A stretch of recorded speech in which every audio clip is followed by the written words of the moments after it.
Okay. Okay, folks, so just to get a test here before we get started, um, you should have the PowerPoint on your screen. Okay, I see a head shake. That's good. And I'm going to get started at 6 o'clock, folks, everyone. Welcome. Welcome to Mr. this. Vorbach, remember to start the recording. Michael, I'm ahead of you. I started it. Okay, good. I'm going to click it again. Yep, it's on. Excellent. Okay. So, welcome everyone to the student orientation. I'm just going to turn this thing, slideshow, very brief because my intro remarks will be brief. And I just wanted to give you an idea of the orientation outline. Again, my name is Jim Vorbach. I'm the director of the Master's Program in Library and Information Science. We welcome you, all the new students, to the program. The program is a asynchronous online program accredited by the American Library Association, the accrediting body for master's programs in library and information studies in the USA and Canada. And the structure of our outline here, the program will roughly run till 7 from 6 to 7:15 roughly in Eastern time. And we'll start with faculty introductions, followed by Michael Crossfox will review student resources, um, and I will have some remarks, and then finally questions from you. And with that, let me escape, and I'd like to ask Dr. Christine Angel to unmute and introduce herself, and we'll start again. We'll start with the faculty introductions. I'll take off the sharing because we don't need to see share content and cancel.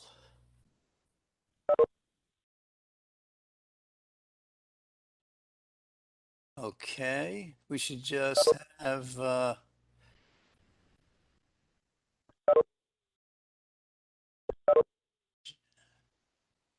should just have everybody's. Okay, I turn share content off. Oh, screen.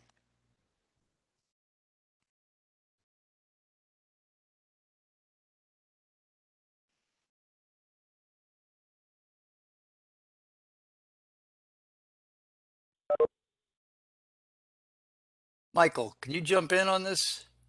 Yeah, you're still sharing. I'm still sharing. Okay, stop. There I go. There you go.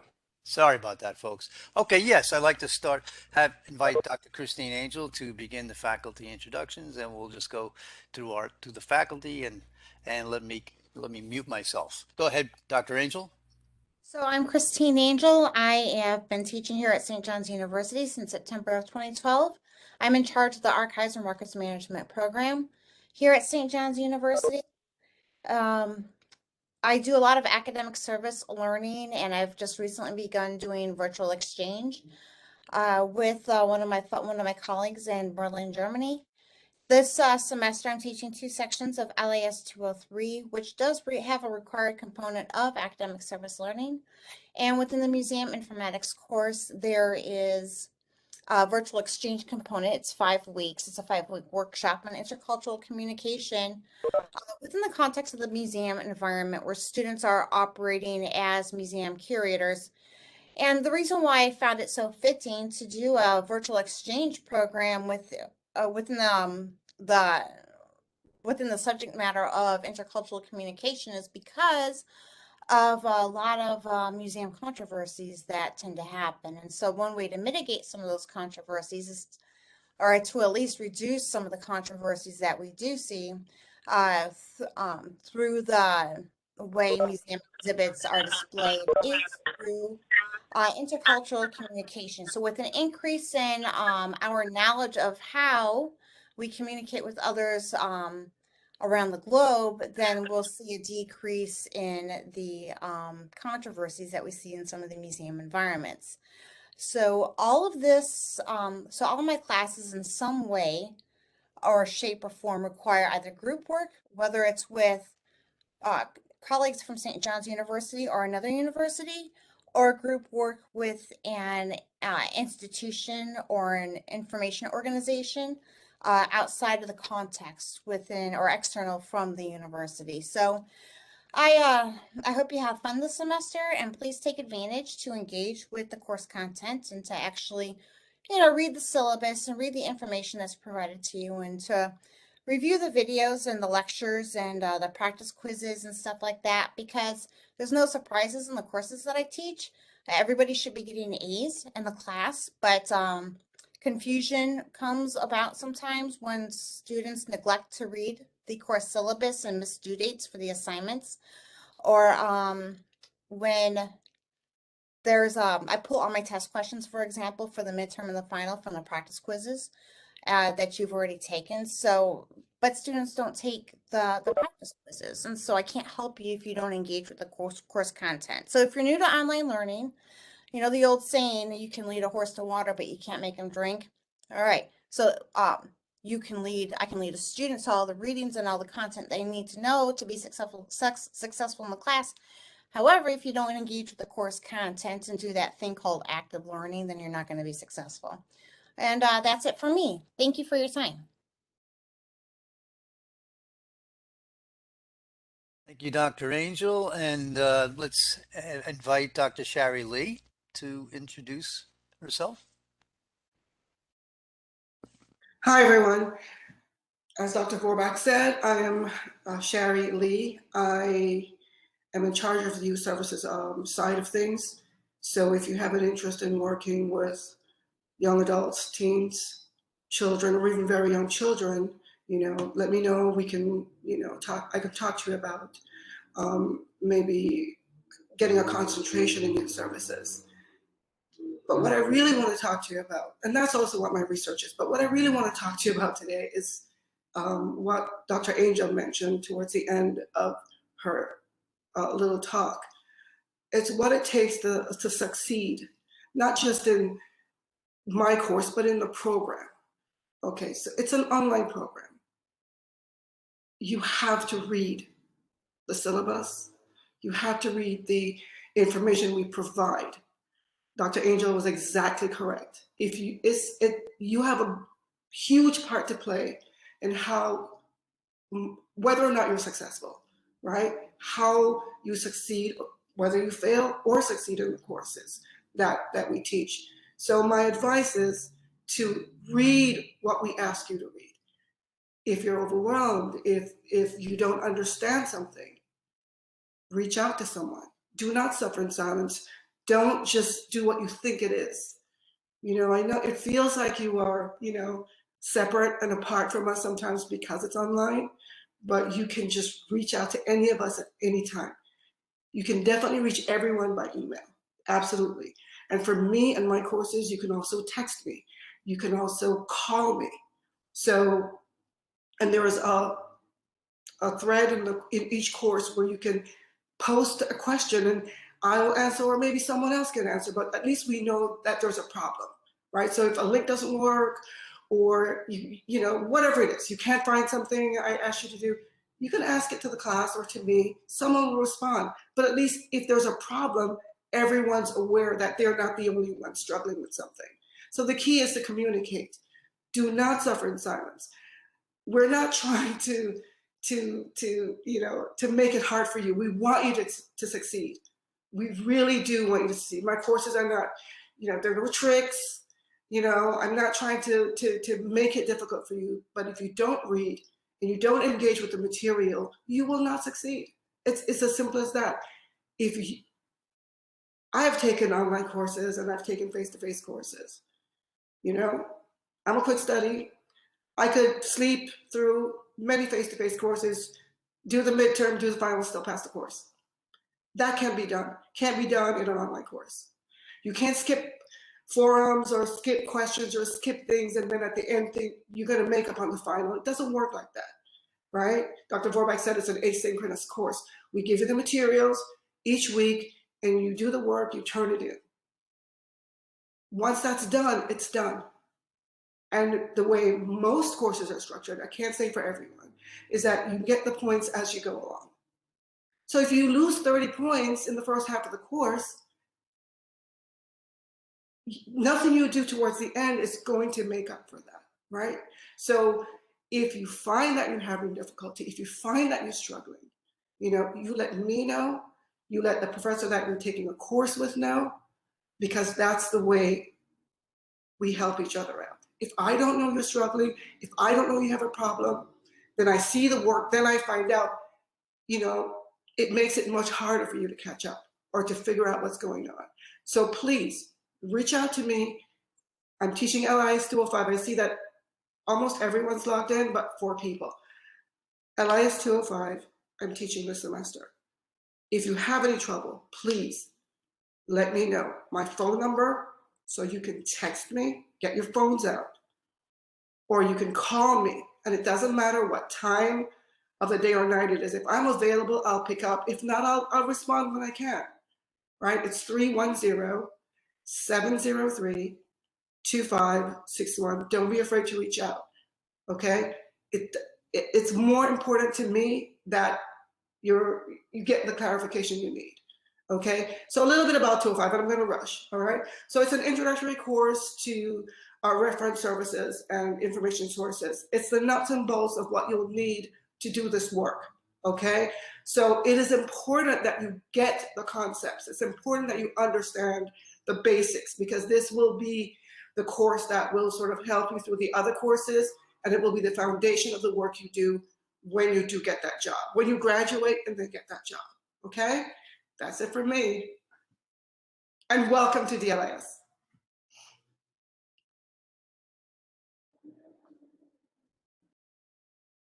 Thank you, Dr. Lee. I'd like to invite Dr. Kevin Rue to introduce himself at this time. Kevin?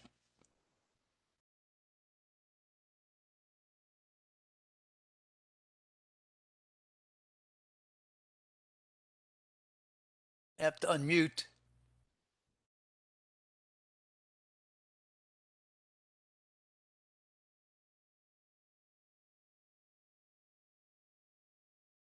There we go. Can everybody hear me? Yes. Okay. I'm trying to share a PowerPoint presentation, and I'm not sure exactly, Dr. Vorback, do you have to give me permission to do that, or?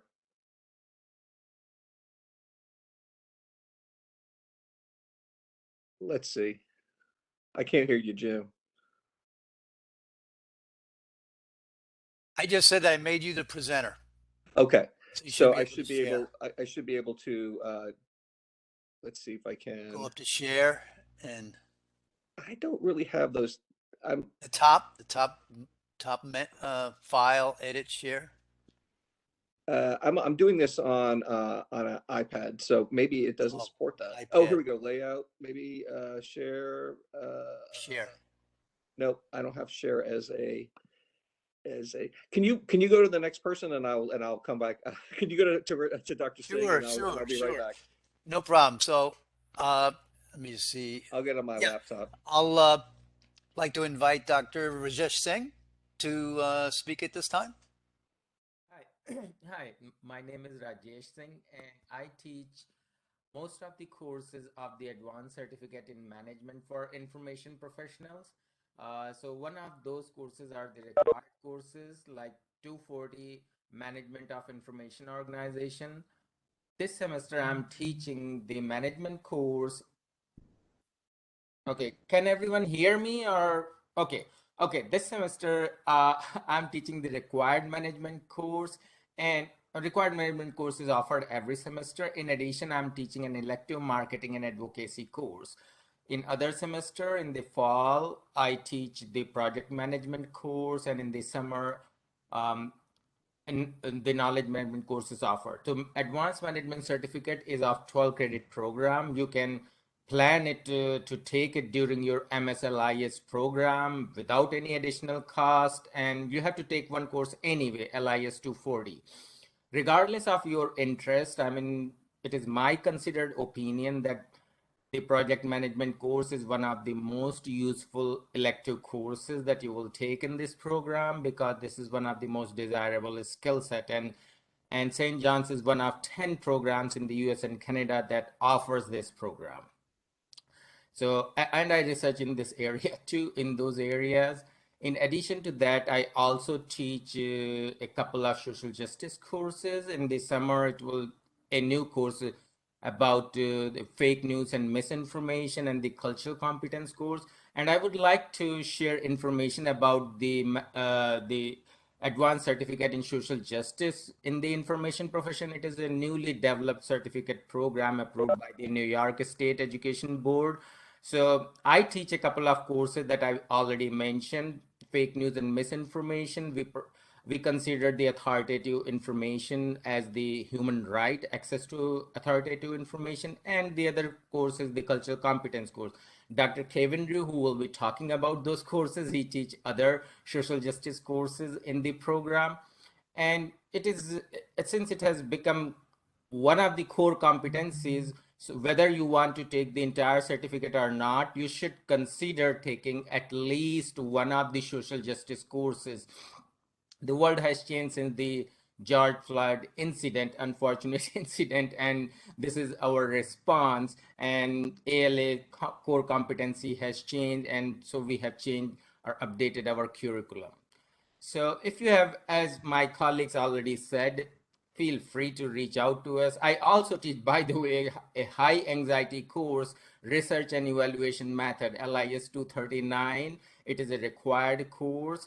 So probably you will be taking courses with me later in the program. I mean 239, the Research and Evaluation Methods and the Management of Information Organization, they're required courses. So at some point we will have opportunity to work together, if not now, and I look forward to working with you. And if you have any question about the courses I teach, just reach out to me via email or WebEx, and without any hesitation. Thank you.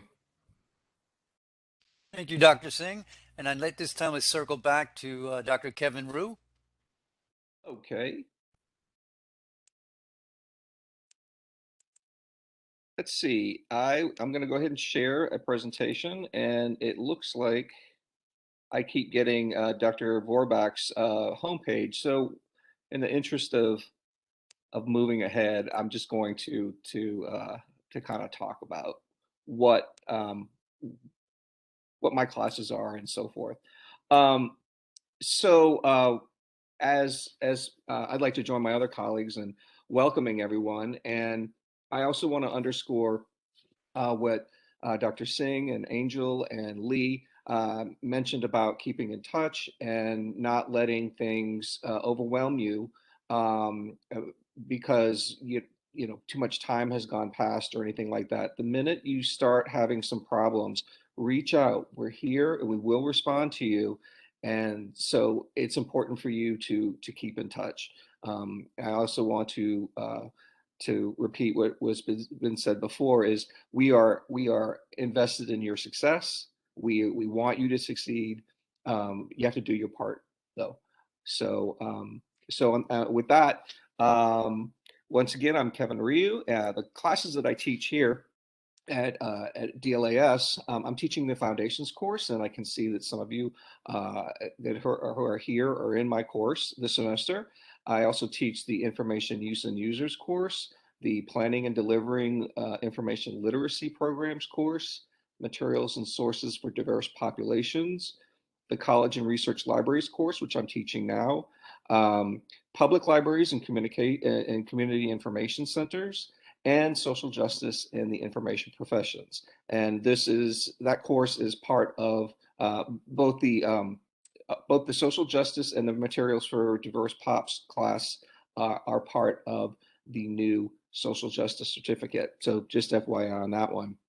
My research interests are pretty broad. I began my career really focusing on information sharing and other information seeking behaviors and information use behaviors. And I'm still spending a lot of time paying attention to that and tracking that through our literatures. I have also developed a very big interest in access to information as a social justice issue.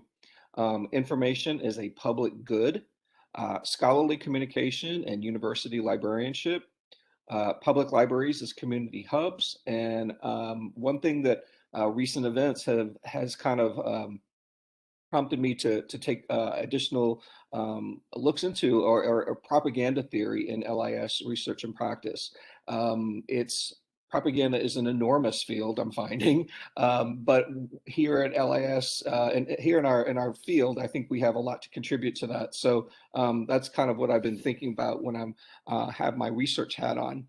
Um, the way my courses run, I use a graduate seminar format, you know, where participants, including myself, read, think, do, and discuss. And this is also, we can contribute to the class learning environment. I'm leading the class, but everyone is expected to contribute to the class learning environment. And typically this comes through in group projects, which I have one or two in each of my classes, and um, I also have you do a number of discussion questions because that is the essence of seminars, is to discuss and to exchange ideas. Um, One of the things that all of us will probably underscore in our teaching, and you'll find the way that this is um, that is very much a part of information work is becoming comfortable with contingencies. Often we don't have a right or wrong answer. We have to be discerning and make good judgments when we have a certain set of variables in front of us. And so hopefully our, going through this course will, through this program, will give you some practice in dealing with contingencies and becoming more comfortable with them, because they are certainly a feature of information work. Another emphasis that is in my courses, and also probably a number of my, and I know my other colleagues, because they're all very careful people, is an emphasis on clear and professional written communication. Even though our field does encompass other things besides text, we deal with audio, we deal with data sets, photography, objects. Much of what we do in our field is based on text. And this is not just LIS, this is academia in general is very much based in text. So we expect you to put forth your best effort and communicate in writing in the best way, in the best clear way and professional way that you can. And that's also part of the graduate seminar format. This semester, I'm teaching 3 courses. There's LIS 204. Like I said, some of you are already in there. This begins at 6 o'clock on Wednesday, which is today. And I have put up the first set of activities for week 1. LIS 283 begins tomorrow. That is the Social Justice and the Information Professionals course. And LIS 231, which is the College and Research Libraries course, that begins next Tuesday. Okay, so once again, please feel free to reach out at any time. I'm always glad to communicate with you via email or the phone, WebEx, any way that you would like. And you can always email me and make an appointment if I'm not available, if you're not available during my regular office hours. I usually try to respond within a couple of hours. Usually it's just within a couple of minutes. Like many of you, I'm in front of a computer all day long, so it usually doesn't take a long time for me to get back to you if I can. I may answer quick questions on Saturday, but I do not answer emails or work on Sunday. So just FYI, just heads up about that. So again, I want to extend a warm welcome to all of you, and good luck with everything. That's it for me. Thank you, Dr. Rue. And at this time, I'd like to invite Dr. Kristen Sylvian to introduce herself and speak with you guys. Thank you, Dr. Verback, and good evening, everyone. Thank you so much for coming this evening. My name is Kristen Sylvian, and I'm jointly appointed in the History Department and in the Division of Library and Information Science. I'm also the coordinator of the Public History Graduate Program and the dual degree program that we have that offers a Master of Arts in Public History and the Master of Science in Library and Information Science. So unless you're in the dual degree program, in all likelihood, our paths won't cross until you're ready to take some electives. And I know that you're limited in the number of electives that you can take, but hopefully you'll be able to have a chance to look into the offerings that we have in history that will certainly be of benefit to you. In fact, some are jointly, cross-listed with LIS, and that includes oral history, a class that starts tomorrow night. And that oral history class will certainly immerse the students in the theory of of oral history, but we'll also be looking at oral history in practice. And in particular, we'll be working with the Queen's Memory Project, which is an award-winning Born Digital Oral History project sponsored by the Queen's Public Library that specializes in collecting voices of migrants and immigrants and other newcomers to Queens in particular and to the United States. So that offers students an opportunity to learn not only about the Queen's Memory Project, but also some of the most recent developments in software that's used in transcribing as well as in editing. And of course, this editing skill is key for students that might be interested, for example, in learning how to produce podcasts and trying to connect with diverse audiences through audio means. Another class that you may have an opportunity to take is a class that examines the history of libraries. And in fact, it is called New York Glam because it also covers galleries, libraries, archives, and museums. And there's typically great interest among library and information science in learning about the history, particularly of the libraries in the New York area, and of course, the history of librarianship in the United States. Think of how, for example, there were libraries in the United States that not that long ago, roughly 3/4 of a century ago to a half century ago, were denying entrance to library on the basis of color. So, and those are our public libraries. So it's very important, of course, and that we have a strong sense of the tradition of libraries and librarianship in both all of its forms in which it has promoted the best that mankind has to offer, and other times where it fell victim to our more controversial, more weaker parts of our character in denying access. So I hope that we'll meet in the near future, and I'll be happy to help you with internships, because that is something that, as the director of the dual degree the coordinator of the dual degree and public history programs, I arrange internships for students. And just in recent days, I saw in the most recent edition of the Digest that Michael Crossfox had listed an opportunity at both the Metropolitan Museum of Art as well as the Whitney Museum of Art for a position, an intern position in those August art history libraries. And if you think that that's something out of reach, the Whitney Museum of Art internship was awarded to one of our dual degree students 2 years ago. And so our St. John students do, in fact, favorably compete for the most competitive level of internships that our museums and libraries and archives here in New York City have to offer.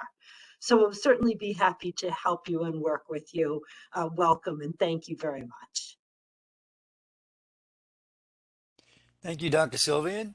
At this time, I'd like to invite Professor Ray Holliday to introduce herself and talk about her background. Professor Thank you very Holliday? much. Well, I'll start by saying I am so honored and thrilled to be a new part-time adjunct for St. John's University. This is my first time teaching the REM course. It's my first time using Canvas, but Dr. Angel, we had an established relationship prior to this opportunity coming up because I volunteer for the Institute of Certified Records Managers. And we had the partnership that we were able to establish with St. John's University. So that's how Dr. Angel and I originally met. I'm going to touch on that partnership a little bit here today, but also there'll be a couple of opportunities during the course where I'm going to touch on that and invite you to ask questions and just help you understand what an amazing opportunity that is for any future someone looking to be in the records management or archive field. I started my career, I've been a REM practitioner for 37 years. You're not going to find somebody, you might find someone equally, but you're not going to find anyone that just loves records management as much as I do. I have literally spent 3 decades helping the profession that I work in, helping people that do my job in zoos and aquariums all over the world, mostly in the US, Canada, but all over the world.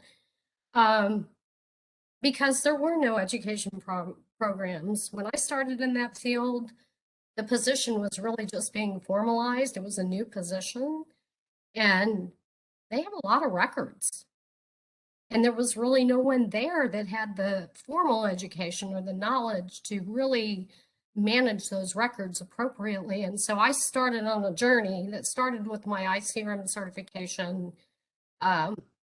When I got my MBA and I started really working with people to develop their skills, joined a lot of, I've been a member of ARMA International since 95, Association of Zoos and Aquariums since the mid-90s.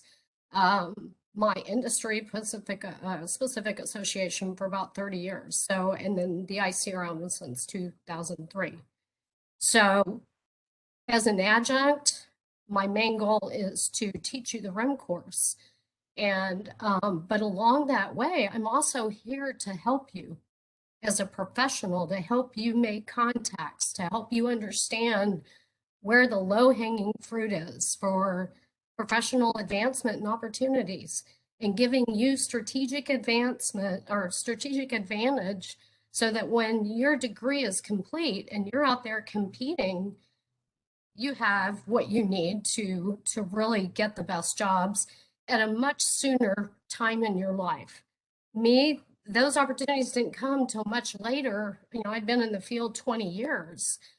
And it's because if I had had a program, this opportunity to come through an education program at that time, early on in my career, if I had been able to get the certification, a lot has advanced and improved with the certification process. So we have, there's I think it's over 1,100 certified records managers. There's another couple of hundred certified records analysts, and there's almost 1,000 in the pipeline. I do all of those workshops. We do 10 workshop series. With your partnership, if you take all the courses that are required to get the credit for parts 1 through 5 of the ICRM exam, you can get your certified records analyst credential immediately upon applying after you graduate. And then you only have to take part 6 for the certified records manager exam. So you will be educated. You will have the best of the best education in records management and archival management plus you'll have a credential. So we're going to talk more about that in the course, but I'm excited to meet you guys. I'm going to have a WebEx meeting. I was going to have it tonight, but then this opportunity came up and they wanted me to be here and I was happy to do it. So I've rescheduled that, but hopefully if you can attend, it's tomorrow.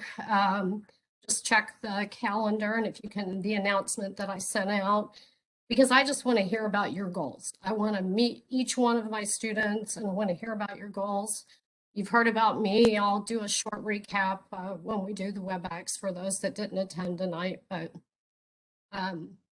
just thank you. Thank you for the opportunity. I'm really looking forward to it. And Dr. Angel, thank you so much for all of your mentorship and teaching me the ropes of Canvas. I couldn't have done it without your help, so thank you.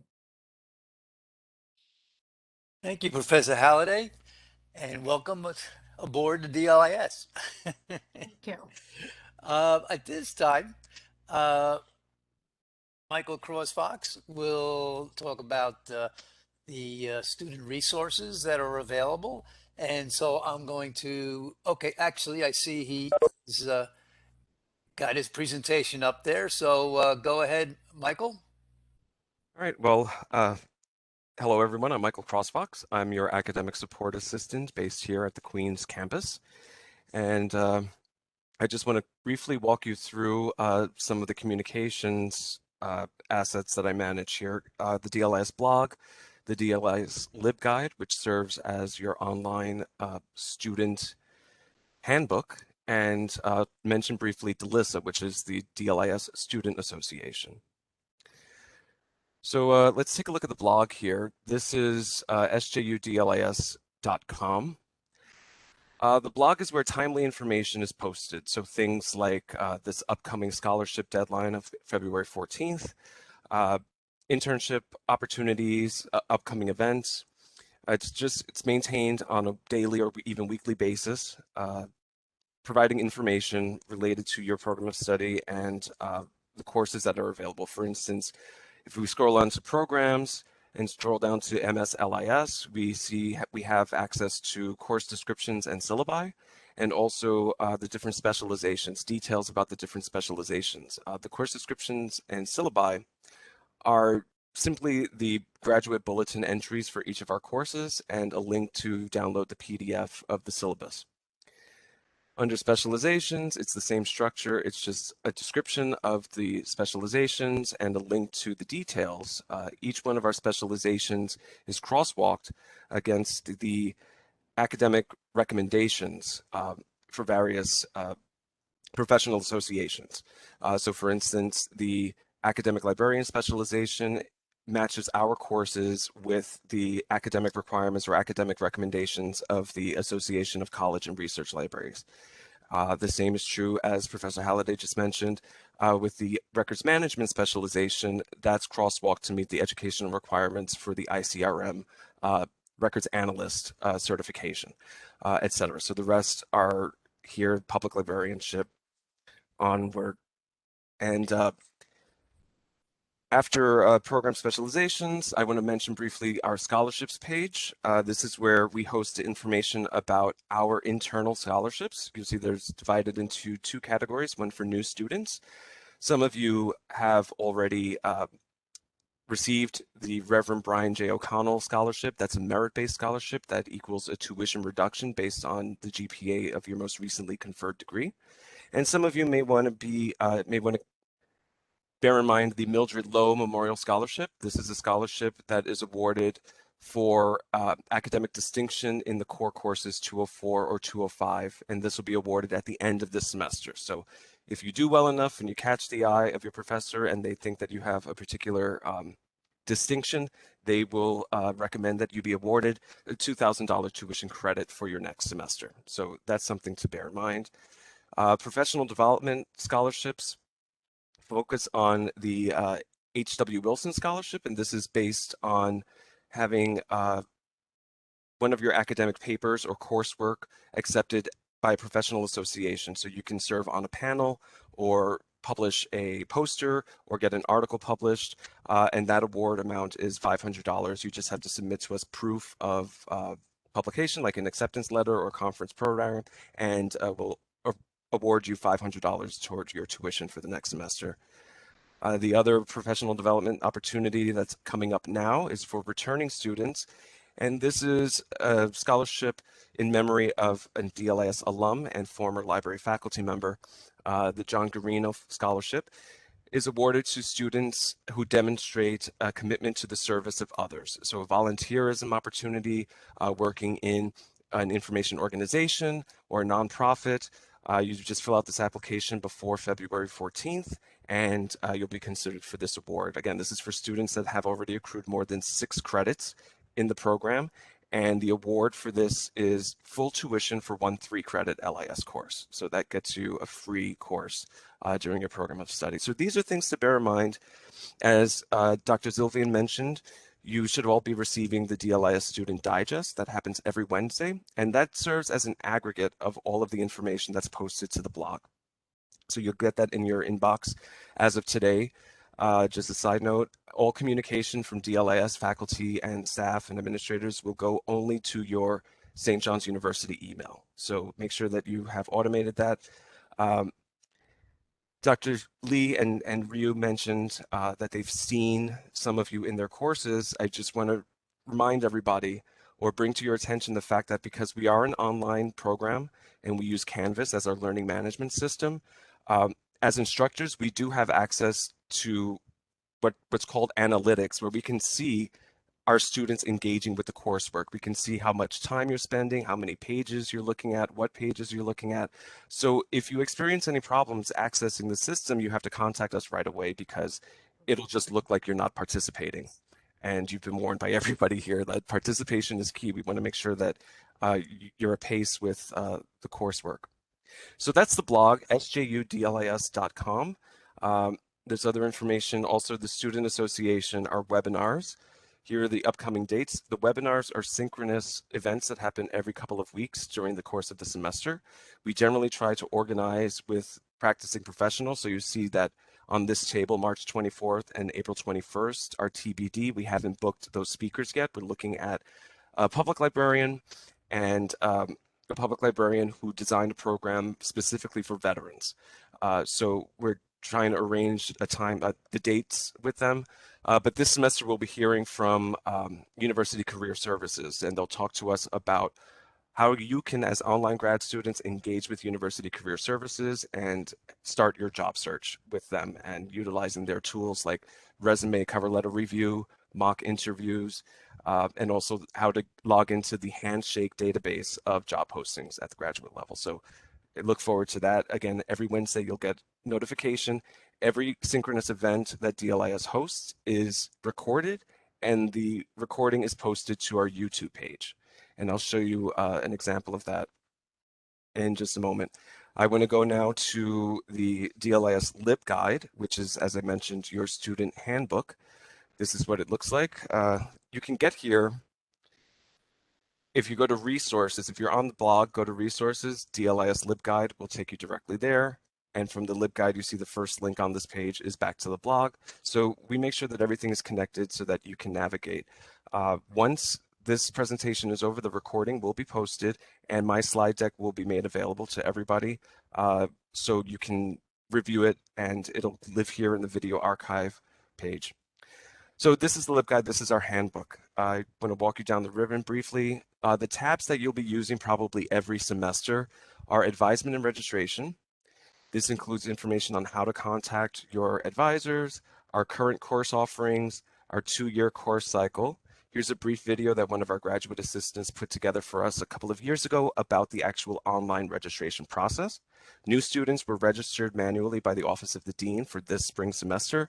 Later on, in about March, you'll be meeting with your advisor to discuss your program, and then in April, online registration will open and all students will be registering themselves for summer and fall courses. And all of the information you need to do that is here on the advisement and registration page of the LibGuide. The next tab that you're probably going to visit every semester is that of the e-portfolio. As you know, the e-portfolio is our end of program assessment. You're going to compile what we call artifacts, which are graded coursework with a reflection and a description of the project. And you'll put together maybe 13 pages in our ePortfolio platform, which is called Digication. All new students will be given a Digication login toward the end of the first semester. So you'll hear from me and from Digication probably in mid-April. So expect that. We do have an upcoming ePortfolio webinar. We do that every semester. This is the recording on this page for the last one that happened in the fall. And at the webinar, I go over the technical aspects of Digication. I go through the tool, how to start building your ePortfolio, and a faculty member will talk to you about what the expectation is, what they're looking for in an ePortfolio, why we use the ePortfolio as assessment.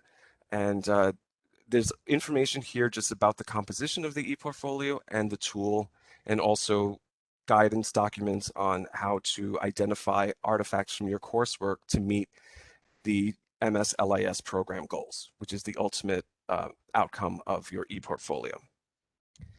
And then finally, I want to draw your attention to the video archive.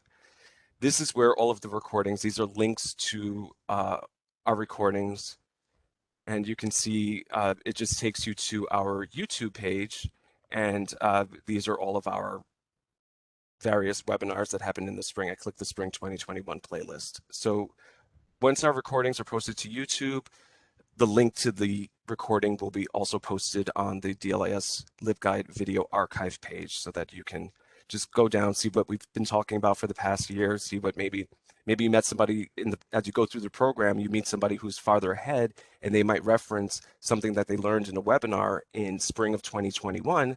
You can follow the link here and review the webinar recording yourself and be up to date in the conversation, because everyone should be talking about me all the time.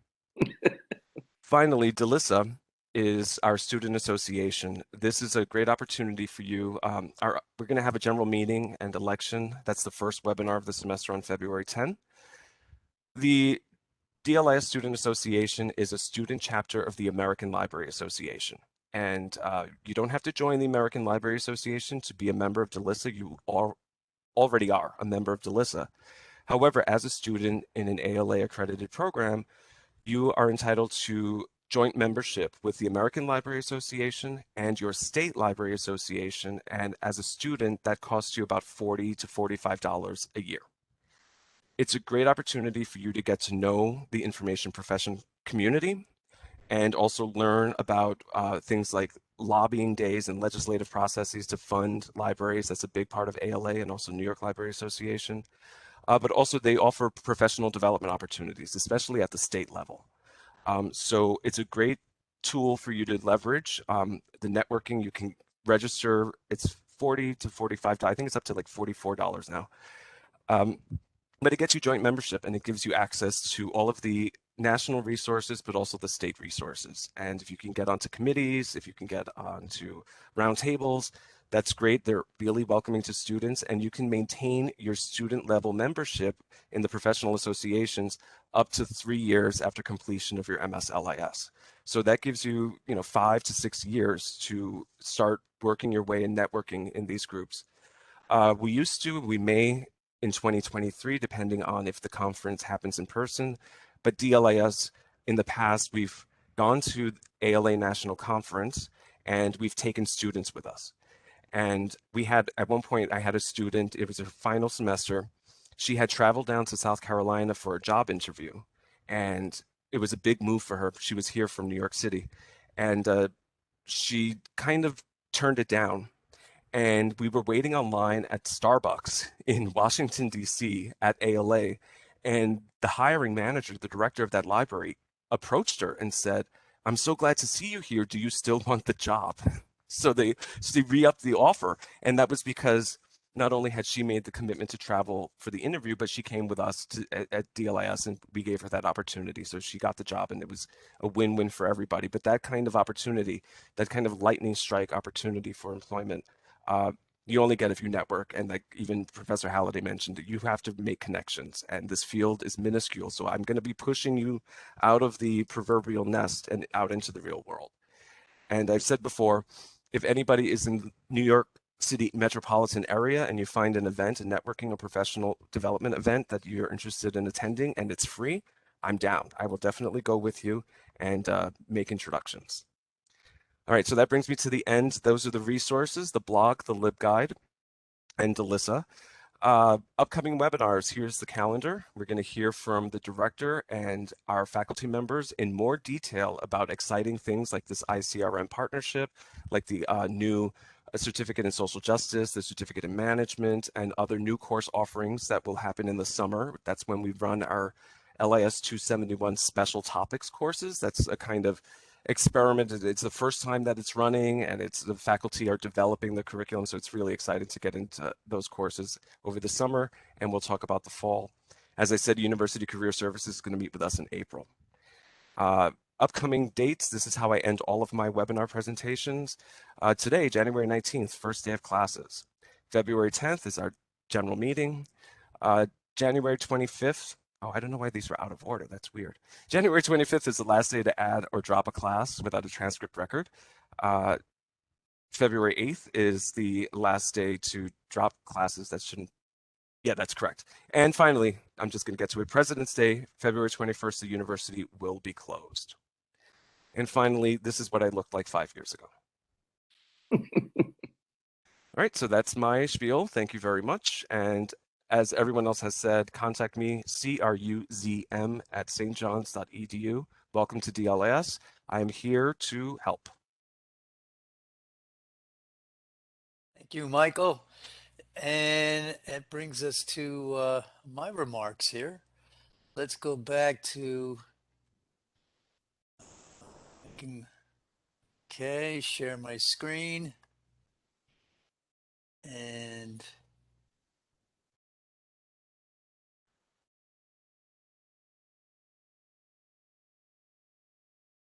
okay, so the PowerPoint should be up. Okay, I hear a nod from Dr. Rue there. Okay, so I think it's there. And let me just switch to the slideshow. Okay. So, as I mentioned, my remarks, I just have a couple of kind of key bullets that I wanted to share. Again, my role as the director is well, one of my roles is I advise all the students coming into the course. But I wanted to mention about your next advisement, because your next advisement, which would be in roughly the March timeframe, you will be getting an email from DLIS, all the students in their first term, with a faculty assignment, an faculty advisor assignment, and that faculty member will be your advisor for the rest of your program of study. Okay, so I just wanted to make that point to start. Advisement, we're really emphasize that here in our program. And everyone is advised by a member of the full-time faculty, and you're advised twice a year, once in the spring, in roughly the March timeframe. It begins in March, and it's whenever you schedule with your advisor. And then registration then begins in April, and that would be for the summer and fall advisement, summer and fall terms. And then you'd be advised in roughly October for the spring term. That's the calendar there. Okay, let's move forward. Okay, so I just organized my remarks in three bullets here: planning your career, e-portfolio, and communications. Okay, so the first, planning for your career, I broke it out into: one is the program of study, and the key thing there is advisement. Certainly understanding the structure of the program. Many of you we've already talked about that in your first advisement meeting with me. The 12 credit core, the management requirement, and then the electives, and your continuing discussion with your advisor in terms of the electives that best serve your career goals. As Michael mentioned, there's going to be a directors forum in February where we'll have more time to talk about the new initiatives that we've instituted, that being the revised certificate in management, the new certificate in social justice, and the new initiative partnership with Institute for Certified Records Managers and the DLIS Archives specialization with Professor Halliday and Dr. Christine Angel leading that. And so there'll be more time to talk about those new initiatives then. I hope you can either attend that in person, that DLIS webinar, or if not, again, we're an asynchronous program, so we recognize that your schedules are such that it may not be possible to attend these seminars or workshops live. So therefore, everything's recorded. All this orientation is recorded. It'll be posted in 2 to 3 days. The webinars are all recorded. As Michael Crossfox mentioned, we have a video archive page on in the student online student manual, aka the DLIS LibGuide, and so that is your kind of your go-to for the recordings. The other point I mentioned here about the DegreeWorks. DegreeWorks is one of the applications that is available in through the single sign-on portal. And if you haven't had a chance, if you have any questions on that, I would suggest following up with Michael Crossfox to to make sure you are familiar with the single sign-on and how through that you can access UIS, Canvas, email, and one of the applications is this DegreeWorks. Now, DegreeWorks is like a smart transcript application, and you should be familiar with this, and you should, I would say, at least before you go to your advisement meeting, I would download your DegreeWorks report and just use it kind of like as a template going in. I say smart transcript because the DegreeWorks report is aware of your program. So it doesn't just list your courses and grades and what you're taking at this time. It has it organized by the core, by the management requirement, by the ePortfolio course, which is taken in your last term, the electives. So it has it structured in a way that corresponds with your program of study. Okay, so next I would like to just to keep in your radar the importance of field experience. Field experience, some of you are already working in the field, full-time, part-time, it's all good. And however, if you are working in the field or you're working in an unrelated field, internships may be a good idea. A good idea to number one, they count as electives, and number two, they give you experience and an understanding of a particular career direction. So that's something you may want to talk with your advisor if you are not currently working in the career direction you want to go in. Another form of experience we have is academic service learning, abbreviated here as ASL. Okay, academic service learning is the integration of service within course objectives, and that's available not in all of our courses, but it is available in the core. It's available in organization of information. It's available in some other in other archival studies courses, and also in an elective course in the web design course. And that opportunity, but I guess the main thing is because it is in the core in organization of information, you will all have the opportunity to get that kind of field experience, and that it'll be. I don't want to go into too much depth now. You will find out when you take the core course, organization of information. But in short, it's basically the combination of a service experience with combining with the course objectives. Okay, that's in short. The research experience.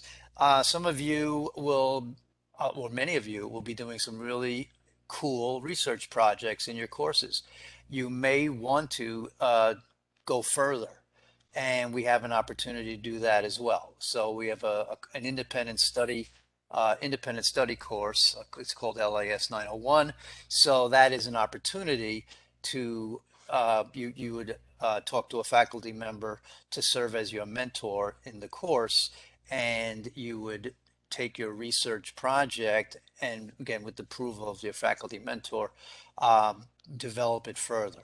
In a sense, carrying it through to completion. So, for example, if I use the core course LIS 239, in that course, the core course 239, in 14 weeks, you cannot complete the research project. It's just not enough time, because the 239 research and evaluation methods course starts you off with all the steps: the problem statement, the research questions, the literature review stage, all the steps in the develop methodology, qualitative, quantitative methods. So all these important steps. So then it leads you to the point where you can do a research proposal. So the project in 239 is your proposal to do a research project. So what some students do is they take it further. And so that's just it's an elective. You don't have to do that, but I just want to point out that that is an opportunity. Some students pursue it in the form of a fellowship. As Michael Crossfox mentioned on the blog, you have scholarships and you also have fellowships. And one of those fellowships is a research fellowship, in that if so what some students do is they write the proposal that has to get accepted, and if it is accepted, that comes with a $1,000 research award. $1,000 scholarship when it's completed. And it can be completed in one semester. It's not, it's not like it's going to extend your program any further. It can be done in a one semester time frame. Okay, so then another very, very important aspect in planning your career is your professional engagement. So as Michael Crossfox mentioned, I believe, about the professional associations and how the ALA, and 49 out of the 50 states, and that would be a good trivia pursuit question. What is the one state that doesn't do this? I don't recall, but 49 out of the 50 states have combined discounted memberships with ALA. So it's like $40 or $45 gets you membership in your state library association and the National Library Association for students only, of course. So there's a great deal for students to get memberships in both organizations, and certainly the state is at the level where most students can get involved to some extent. Okay, it depends on, I mean, most states, what they do, the annual state library associations have student-oriented sessions. So in those sessions, they could take the form of a poster presentation session, where you could write a poster proposal and get it accepted for that. And there's also what they call lightning round sessions, which are very short talks, so they can accept as many students as possible. And that's also a very nice professional experience, and you would be rewarded on the by in two ways. You would this H.W. Wilson Professional Development Scholarship, you see, that's if you get a paper or a poster or presentation accepted at a professional conference. And it could also be regional. So in other words, it could be, different states have either county library associations or regional within the state. It could be at that level too. And so the H.W. Wilson is a $500 scholarship that you would receive if you get a paper or poster presentation or a panel presentation accepted at a professional conference. That's basically that. Now, the college also has a travel reimbursement fund, and that also is $500. So these two ways. One, if it involves some travel, the college will reimburse up to $500. That would be St. John's College of Liberal Arts and Sciences. That's the one of the seven, I believe, colleges in the university, and our department is a department within that college, and so they have this travel reimbursement for students, and then the department has this professional development scholarship, which is funded by the H.W. Wilson Foundation. Okay, so going forward, the e-portfolio is kind of it's very important to just touch on at a kind of a general way at the very beginning. And then as you go into the program to first semester, by the end of your first semester, should be pretty familiar with how this works.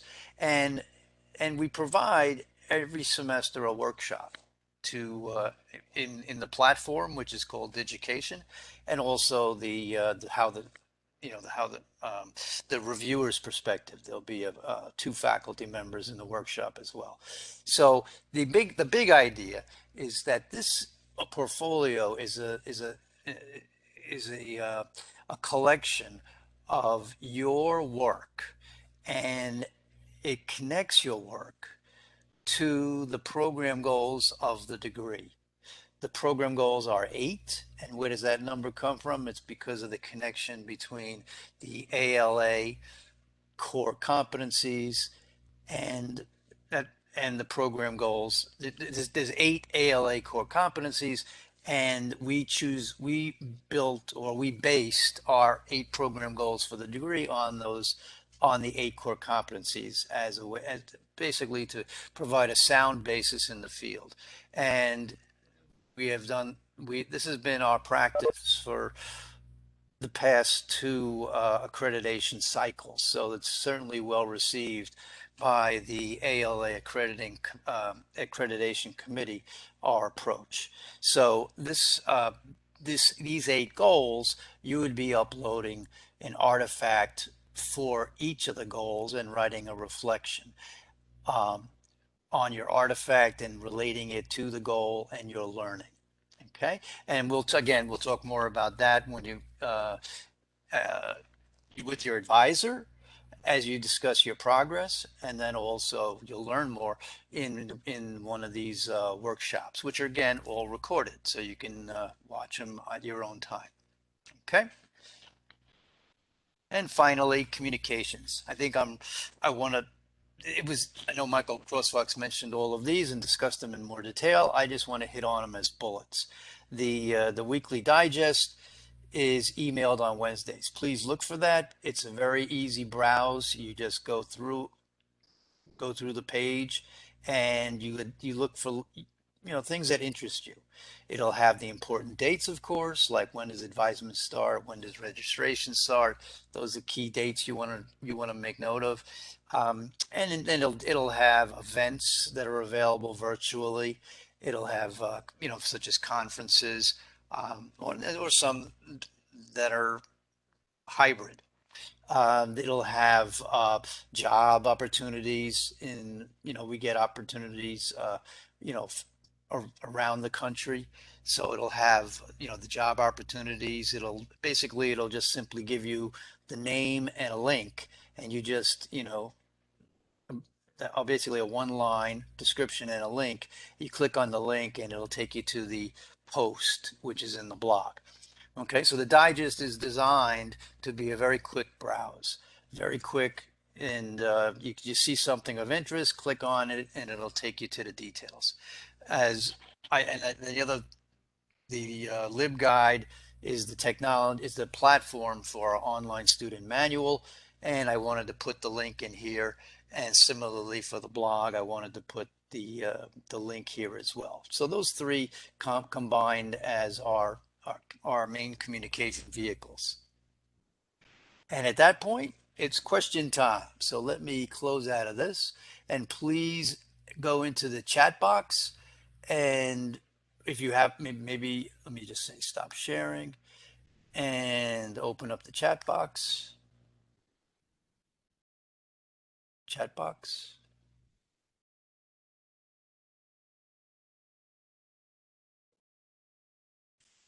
Okay. Let me just make this a little bigger. All right, so there was a question about records management, and Professor Halliday answered that. And the question was, are zoos and aquariums the front line for records management? So anyone can scroll through the chat and see Professor Halliday's response to that. One question that's outstanding right now, Dr. Vorbach, is does the world of LIS put higher priority on internships or paid work, or is field experience simply seen as field experience? That's a great question. So it really depends on the which one is most helpful for your career goals, and also uh, which one is um, practical for you. So there's two things. So career, if the internship, I say practical because the internships are unpaid. So if you have the opportunity to do a to we also get information about what companies call paid internships.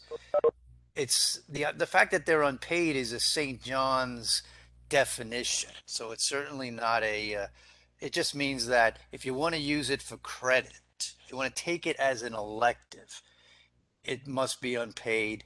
That's St. John's rules. St. John's University makes those rules, not the department.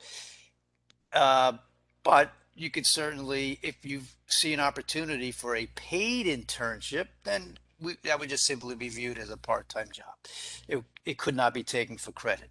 So that's more of a technicality and a practicality.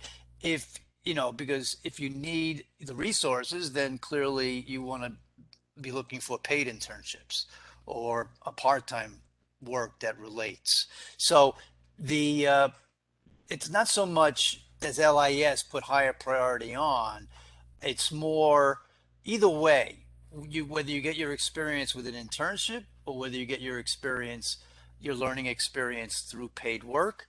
Um, they're both valuable. Internships through the university, the four credit ones, have a little more protection in the sense of there's an internship agreement in which your host supervisor signs on to what your responsibilities are. And that's to make sure that it's a learning experience and not an experience where you end up making copies for the professionals in the office. So the internship as a course has that kind of protection. But then you with the paid internship or paid part-time job, it's really you are the judge. I mean, if you see it that your what you what you thought going in was not what it turned out to be, then it's unfortunate, and then you just leave the position. But it again, both types of experiences, as long as that if they help you determine or give you more information on the direction, your career direction, they're both good. So it really is, it's either or. And a lot may have to do with, what's practical for you. I I hope just that want to answers add that question. I Yeah, want to add, Dr. Vorbach, that we've had two students who have actually were able to leverage an internship into a full-time position at that host that's institution. true. Yeah, And so we've had one who created the internship was assessing a video collection and designing an idiosyncratic cataloging system for that video collection. And once the student completed that project, they were then invited to apply for the position of video archivist at that institution. Another student we had recently, who graduated from the program recently, completed their program of study and applied for a job at the National Archive and unfortunately didn't have enough field experience to get the job. That summer, after graduation, they took an internship position, a summer internship position at the National Archive, and then in the fall, that became a full-time job for them because the archive they gained the field experience at the actual institution that they wanted to work in. So there are ways to leverage your internship. There are ways to leverage field experience. It really comes down to this is where the e-portfolio will play a part in your job search and representing your coursework and your field experience to potential employers. And we've had in the past students who've been able to do that to great success. So that's, something to bear in mind that, these part-time jobs or unpaid internships, it really depends. This is why Dr. Vorbach says, talk to your advisor because it depends on what career path you're pursuing. All right, so another question, if you've already been accepted to the program, would you have to reapply to take part in the dual degree program? Dr. Sylvian, you want to take that one? Yes, I'll be happy to, and thank you for your interest in the dual degree program. In the past, we've certainly had students who were already accepted in the Library and Information Science program who decided that, well, maybe I would like to be, for example, a librarian at my college or university and be a member of the library faculty and need 2 master's degrees in different areas of study. And so the dual degree is an opportunity for you to leave St. John's with that credential.